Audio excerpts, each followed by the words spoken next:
Karimnagar PMJ jewellery దోపిడీ case Telugu రాష్ట్రాల్లో సృష్టించిన సంచలనం అంతా ఇంత కాదు. దోపిడీ స్కెచ్, ఎగ్జిక్యూషన్, జులై సినిమాను తలపించే ప్లాన్, పోలీసులు చేజింగ్ సీన్స్, దొంగల ఎస్కేపింగ్ స్కిల్స్, ఇలా ఒకటా రెండా ప్రతిదీ సంచలనమే. అంతేకాదు ఈ దోపిడీ వెనుకున్న మాస్టర్ మైండ్ సుబోధ్ సింగ్ చిట్టా అయితే చాలానే ఉంది. అతడి కస్టోడియల్ విచారణలో సంచలన విషయాలు రాబట్టారు పోలీసులు. జైల్లో పరిచయం, నెలవారీ జీతాలు, ప్రతిభ చూపించిన వారికి బోనస్లు, దోపిడీల కోసం ప్రత్యేక యాప్ నిర్వహణ, ఇలా ఒక్కొక్క విషయాన్ని అతడు బయటపెడుతూ ఉంటే వీడు మామూలుడు కాదురా బాబు అంటున్నారు విచారణాధికారులు.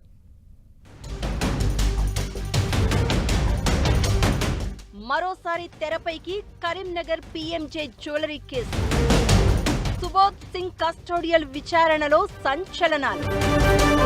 జైలు నుంచే పీఎంజే జ్యువెలరీ దోపిడీకి స్కెచ్, దోపిడీ నెట్వర్క్ కోసం ప్రత్యేక యాప్, గోల్డ్ థీఫ్ గా సుబోధ్ సింగ్ కు మరో పేరు, ఇప్పటి వరకు 400 కిలోల గోల్డ్ చోరీ.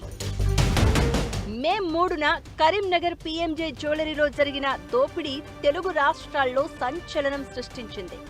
పట్టపగలు ఆయుధాలతో ఎంట్రీ ఇచ్చి భారీ దోపిడీకి పాల్పడ్డారు దొంగలు.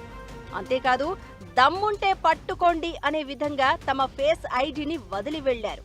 దీంతో కేసును ఛాలెంజ్ గా తీసుకున్న కరీంనగర్ పోలీసులు విస్తృతంగా గాలించి ఒక్కొక్క క్లూని సేకరిస్తూ ఆ ముఠా ఆట కట్టించారు.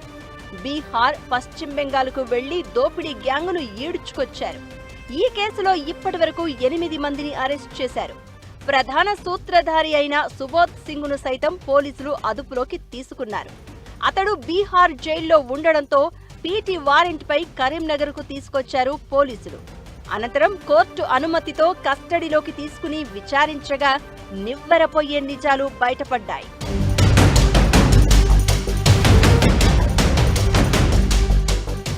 బీహార్కు చెందిన సుబోధ్ సింగ్ చదివింది కేవలం 10వ తరగతి మాత్రమే. కానీ టెక్నాలజీని వాడుకోవడంలో ఆరితేరాడు. అంతేకాదు దోపిడీల కోసం అతడు ఒక ప్రత్యేకమైన యాప్ను వాడుతూ ఉండడం పోలీసులకు మరింత షాక్ ఇచ్చింది. జైలుకు వెళ్లినప్పుడు పరిచయమైన వారిని ముఠాలో చేర్చుకుని ఒకరి గురించి మరొకరికి తెలియకుండా జాగ్రత్త పడేవాడు. వీరందరి ఫోన్లలో తాను ఉపయోగిస్తున్న యాప్ను డౌన్లోడ్ చేయించి వారికి లక్ష్యాలను నిర్దేశిస్తాడు. టార్గెట్లను ఫినిష్ చేసిన వారికి ప్రతి నెల జీతాలు ఇస్తాడు. అంతేకాదు ఉత్తమ ప్రతిభ కనబరిచిన వారికి బోనసులు సైతం అందిస్తూ ఉండడం కొసమెరుపు. గ్యాంగ్లో ఉన్నవారిలో కొంతమందికి బంగారం దోపిడీ చేయాలని ఆదేశాలిస్తాడు. మరికొందరికి వాటి రవాణా బాధ్యతలు అప్పగిస్తాడు. ఇంకొందరికి వాటిని విక్రయించే పనులు నిర్దేశిస్తాడు. వీరిలో ఏ ఒక్కరికి మరొకరి వివరాలు తెలియవు. వీరంతా యాప్ ద్వారానే ఆదేశాలు అందుకుంటారు. ఈ విధంగా సుబోధ్ సింగ్ పై బీహార్, కోల్కతా, మధ్యప్రదేశ్, యూపీ, జార్ఖండ్, ఒడిశా రాష్ట్రాల్లో 27 కేసులు నమోదయ్యాయి. అతడు తన గ్యాంగ్ ద్వారా ఇప్పటి వరకు 400 కిలోల బంగారాన్ని దోపిడీ చేశాడు. దీంతో అతడికి గోల్డ్ థీఫ్ అనే మరో పేరు కూడా ఉంది. ఈ బంగారంలో అధిక శాతం నేపాల్లోనే విక్రయించినట్లు పోలీసుల విచారణలో తేలింది.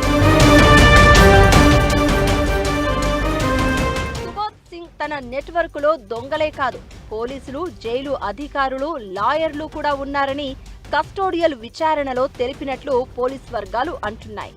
వీరికి ఎంత కావాలంటే అంత మొత్తం చెల్లిస్తాడట సుబోధ్ సింగ్.